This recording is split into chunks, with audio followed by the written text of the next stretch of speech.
turns to him and says, "Fancy seeing you here. Long time no see." And the hooded figure turns to him and says, "Hello, Killion. How you doing?"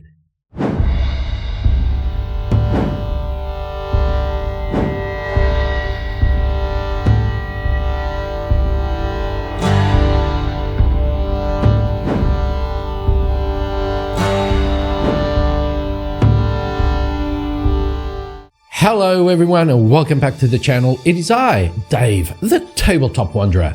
And yes, I've still got the same thing where I'm still wearing the same thing because if you don't know, my Mondays are my days off. So I usually record all my videos on Mondays. So if this is episode 2, so yeah, I'm recording this right after episode 1. Okay, that's why I'm still like this. Okay.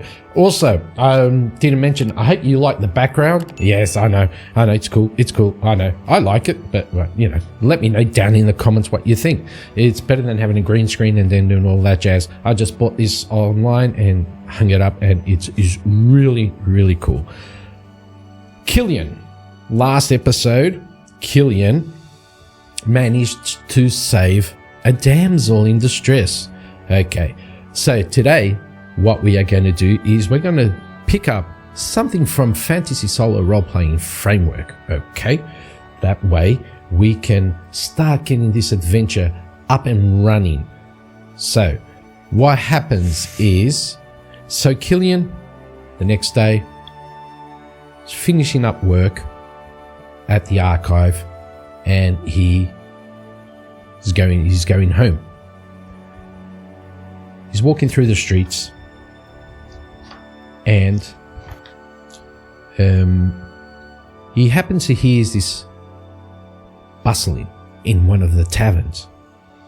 So he goes and he walks into the tavern with the framework. Solospelunkings has given us a couple of tables. You have quest tables, you have the tavern rumor table. So let's go into the tavern encounter table. This is a D20 roll. So let me get my D20. See if I can find a D20. Okay, we've got one right here. Let's keep it blue because Killion is blue in this game. So we'll keep it blue. And let's see what we roll on the tavern encounter table. A 1d20 and we get a 2. A mysterious stranger. So he's sitting down at a table. He walks in, he sits down at the table. The barmaid comes on. "Hello dear, what would you like?"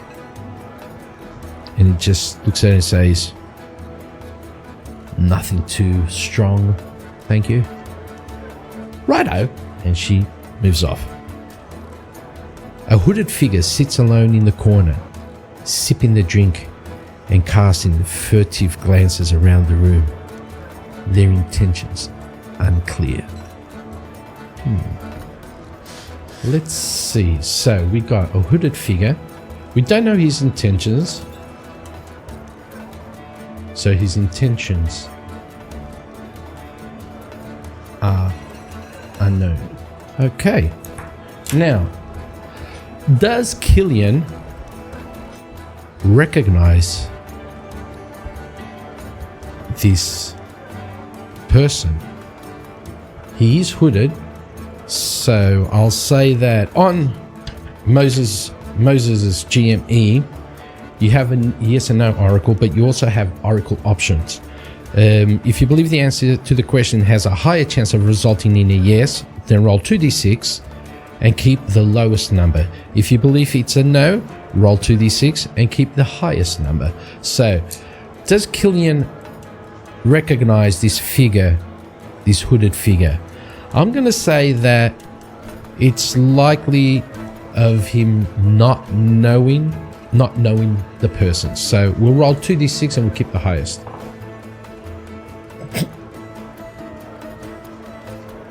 Yes, he does know. and it is a strong yes, so it is a yes and.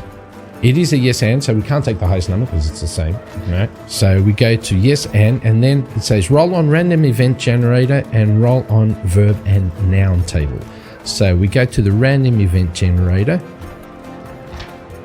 and we got that here, which is, no, right here. It is a D20. Let's roll on the D20. 17, and 17 says a local festival or event. That doesn't make... Well, it could be an event instead of a festival. But I tell you what, local festival or event, but we're going to roll on this alternate version, and see what that comes up. So 1d6 on that, and we get a 5. A twist. A sudden plot twist occurs. It could be a betrayal, a change in the environment, or an unexpected development that changes the course of your adventure.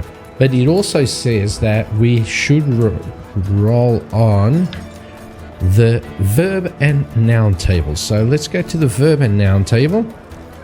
We've got the verbs here and we've got the nouns here. So let's get our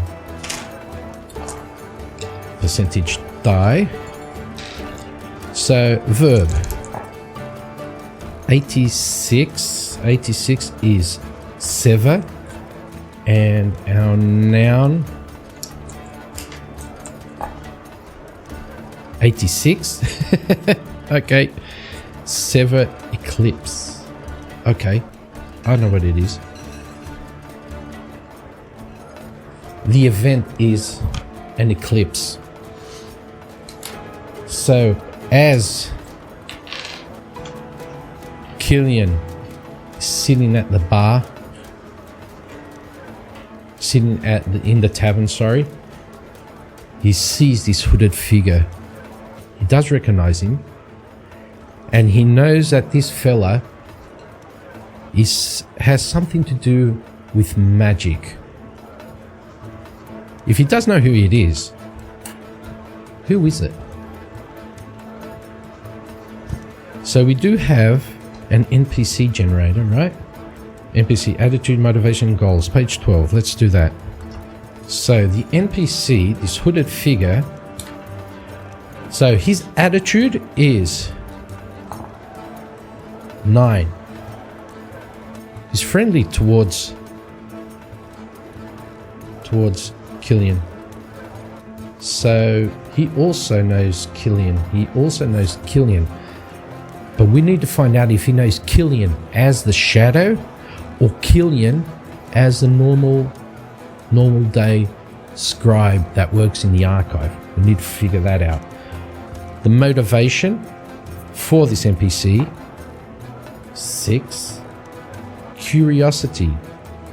He's curious. Curiosity. I'll just put curiosity because I know that's right. What's his reputation? 12. Legendary. Oh. So he is a legend in his circles. So he's someone that everybody in that magical circle of people know. And what's his goals? 7. Escape. He's trying to escape something. Okay. There's no name generator here, which is a shame. We'll figure out a name for him as we go along. So this hooded figure, he's magical. He's sort of a mage. We'll say he's a mage. Right? Wizard, sort of. The intentions aren't unknown to Killion. Killion knows who he is, but he doesn't know what his intentions are. He is friendly to Killion, and he's legendary, so Killion knows that he's famous. He's curious because he's a mage, because they're always like trying to figure out stuff and new spells and stuff like that, and he's trying to escape, but Killion doesn't know that, right? We do. So what happens? Killion walks up to him and turns to him and says, "Fancy seeing you here. Long time no see. And the hooded figure turns to him and says, "Hello, Killion. How you doing? Does our mage know that Killion is the shadow of Alnor?" Let's go to the Oracle. We'll just use the simple Oracle. 2. Yes, he does.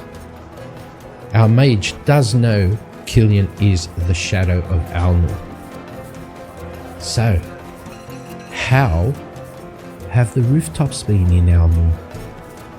Killion looks around and says, "Lower your voice." He says, "Oh, sorry. So, mage, what brings you to Alnor? You haven't been here for quite a while." "Well, you know, stuff has happened." "Go on, I'm listening." "Well, how should I say this?" And all of a sudden, outside, big thunder just echoes along the streets of Alnor. Killion looks up, goes, "What the hell's that?" And the mage just sinks back into his seat, pulls his hood down. I have no idea." Killion looks at him and goes, "Stay right here. We need to continue talking." And he rushes outside. As he gets outside, he looks up to the sky. It was a bright day. It was the end of the day, but the sun was shining. And as he gets outside, he notices that it is dark. There's this light. The night, it's not night, but it is dark. And he looks up and he can see that the sun has been blocked by something. Rays of light, reds and purples and pinks flowing around from that center black thing that is eclipsing the sun.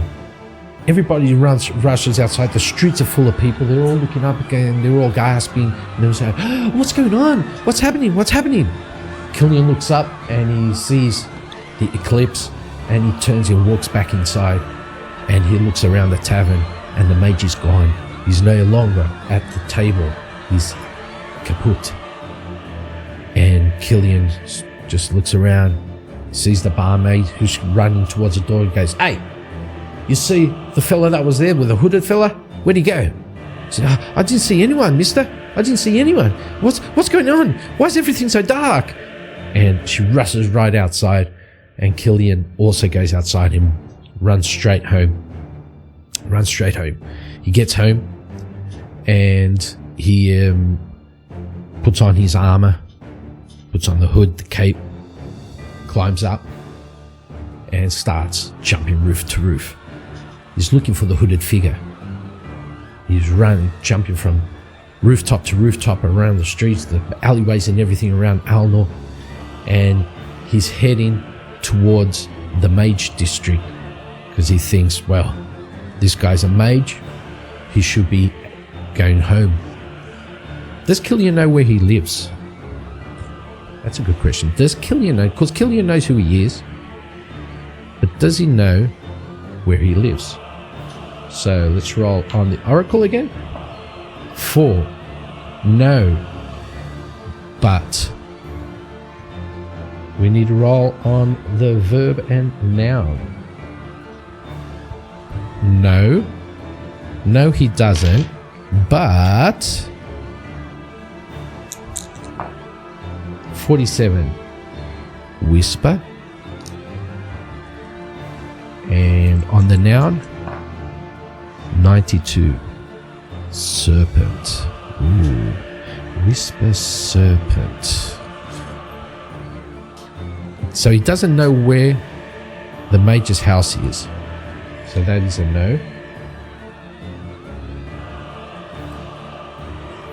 Well, there's a no but.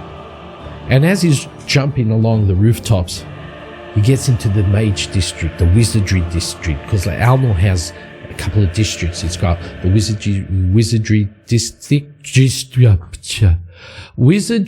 District. Nailed it on the first go. It's got the Tinkerer's District, which is where all the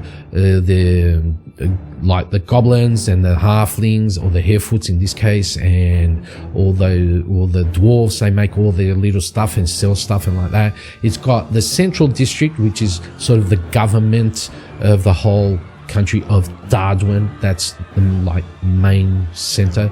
It's got the Harbour District. It's got like several districts. Okay, so he's jumping from rooftop to rooftop, and he jumps into the first house of the Wizardry District, and he's on the roof, and he hears a whisper from down below. Find him. Find the mage. And he looks down, and all he sees is this little snake slithering around, and he can see other snakes going out into the streets. But since he did here find the mage, he thought to himself, could it be the hooded guy that they're looking for? Only one way to find out. And he starts jumping and following the snake, one way, the other. The snake goes this way, and he jumps to that roof. The snake goes to the right, and he goes down the alley. He goes there, and so he's following the snake from up above the rooftops of the houses. And then the snake gets to this dead end, and there's this sort of half moon shape of thing with some iron bars, and it looks like it's the entrance to the sewer, and the snake just slides right into that. And Killion stays up on top and goes, damn it, I've got to get back, got to find the mage. And he makes his way back, and when he gets into the district where the tavern is, which is just like a common district, you know, it's got common houses, taverns, stuff like that. And it's not one specific. We could say it's like an all-rounder district. Okay, it's got shops, it's got this, it's got that, it's got houses, normal housing, taverns. It's got one temple, and that's about it for the temple. And this is just a common district, nothing special about it. And as he gets there, he starts looking down, and he notices there's snakes all over the place. Snakes just slithering around. The people are going crazy. They're going crazy. They're screaming, running for the hills, and just completely crazy as these snakes are going through the people's legs. They're not attacking anyone, but they are just like, there's thousands of them, and people are going crazy. They're all going mad. And he makes his way to the tavern where the hooded figure was, and he gets on top of the roof. Yeah, there's this window there. He opens up the window, like on this sort of a tower thing that the tavern has, sort of a little tower. He gets in and he walks down. By this time the tavern is completely empty. There's no one there, and he starts to look around, and he goes straight to where the hooded man was, and he's trying to look to see if he can find something. Can he find something? Let's see. So he does have +1 to perception rolls. His mind is 2, so we'll give him 2 for perception, 2 for his mind, 1 for his proficiency in perception, and +2 for investigation. So we'll say this is, because he is like, it is normal for him, we'll give him 1 more for proficiency, and I'll say it's a DL3, so 3 successes or more, to see if he finds something. Okay, that's a pretty good roll. We nailed it out of the park with 2.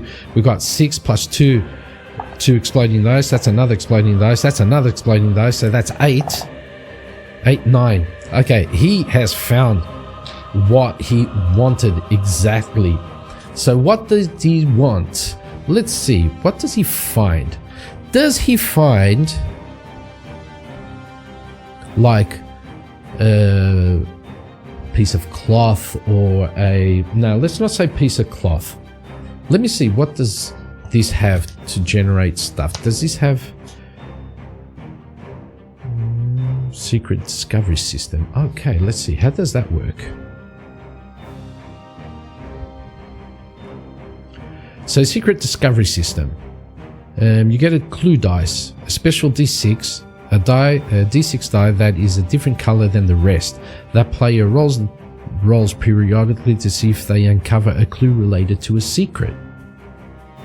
When to roll the clue dice after each significant encounter at key points during exploration. Okay, we could say this is during exploration, so we need a different colored die. We'll put the clue die as yellow. So we know he did find something because he knocked it out of the park with his perception roll. So roll on the random discovery table, minor clue or major clue. Okay, we're not going to do that because the random, we could find like bandits and stuff like that.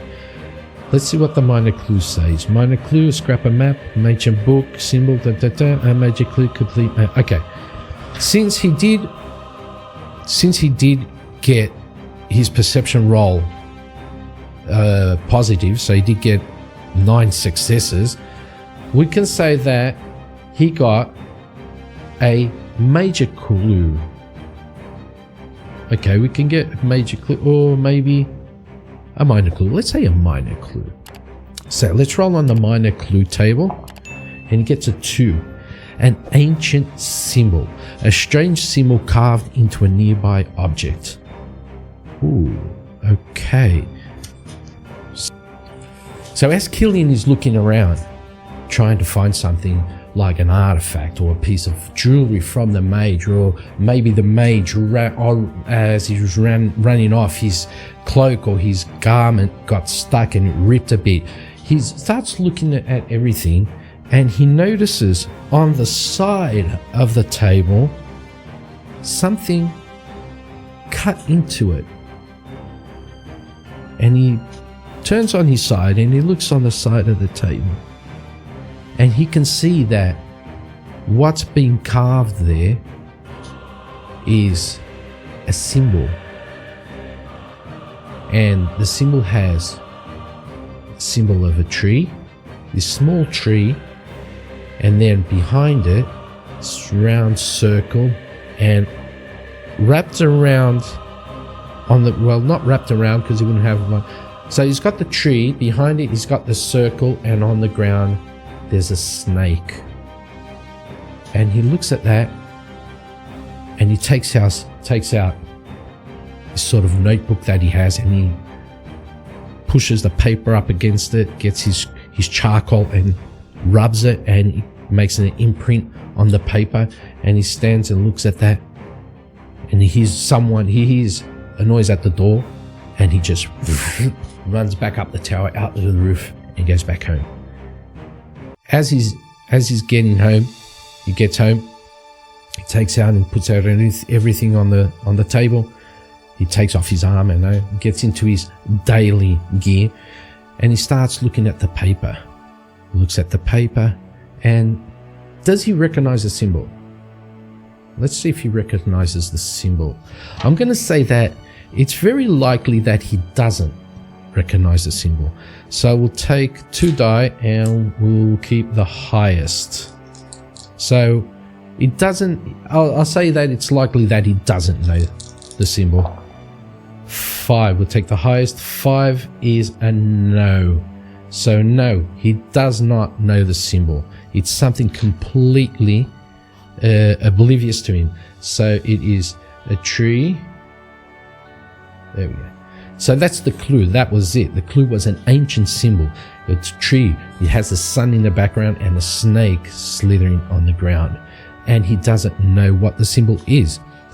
But he does think that, okay, since the mage was there, it was the mage that carved it. He was probably to send a message, probably he was meeting someone there, or maybe he was going to just leave that there and go, and the next person who would go in would find that and know that he was there. Or maybe he was nervous because he does want to escape. We know that he wants to escape from what we do not know yet. So he, with the being nervous and all, he just got out his little knife and started carving that into the side of the table. And it could probably be the mage's own symbol or something like that. We don't know yet. We'd have to find that out. And as Killion's looking at that, he doesn't know the symbol right off, and he looks behind him, and there's this big library right behind him, because he is a scribe during the day, so he does have a lot of documents in his home. So he looks around and starts going through all the books. Does he find something useful? Let's say we'll give him the 1 to perception, 1 for investigation, and 2 for his mind. And he'll have to make, because he does know all the books that he has in home, but we'll just say it's a DL3. DL3, he has to get 3 successes. 1, 2, no, he does not. So there's nothing in his books that can help him with the symbol. And he sits down and puts his hands together and closes his eyes and just falls asleep thinking about the symbol and the hooded figure. What does all this mean? Who is the hooded figure? Guess we're going to find that out on the next episode. Okay, thank you all for watching. Hope you enjoyed it. I'm having a blast doing this. First time I'm doing this randomly, so yeah, I'm having a blast. And I'll see you all on the next one. Don't forget to like, comment, and subscribe. Links will be in the description for Solo RPG GME, Delves and Dangers, Daring and Dangers, and the Solo Framework. Okay, go and help these guys out. The Delves and Dangers and Daring and Dangers, pay what you want. These other two, you have to fork out a little bit, but it's nothing too bad. And like I said on my other video, yeah, support the indie devs, because they're doing a fantastic job. And I'll see you all on the next time. Okay, have a great one. Bye bye.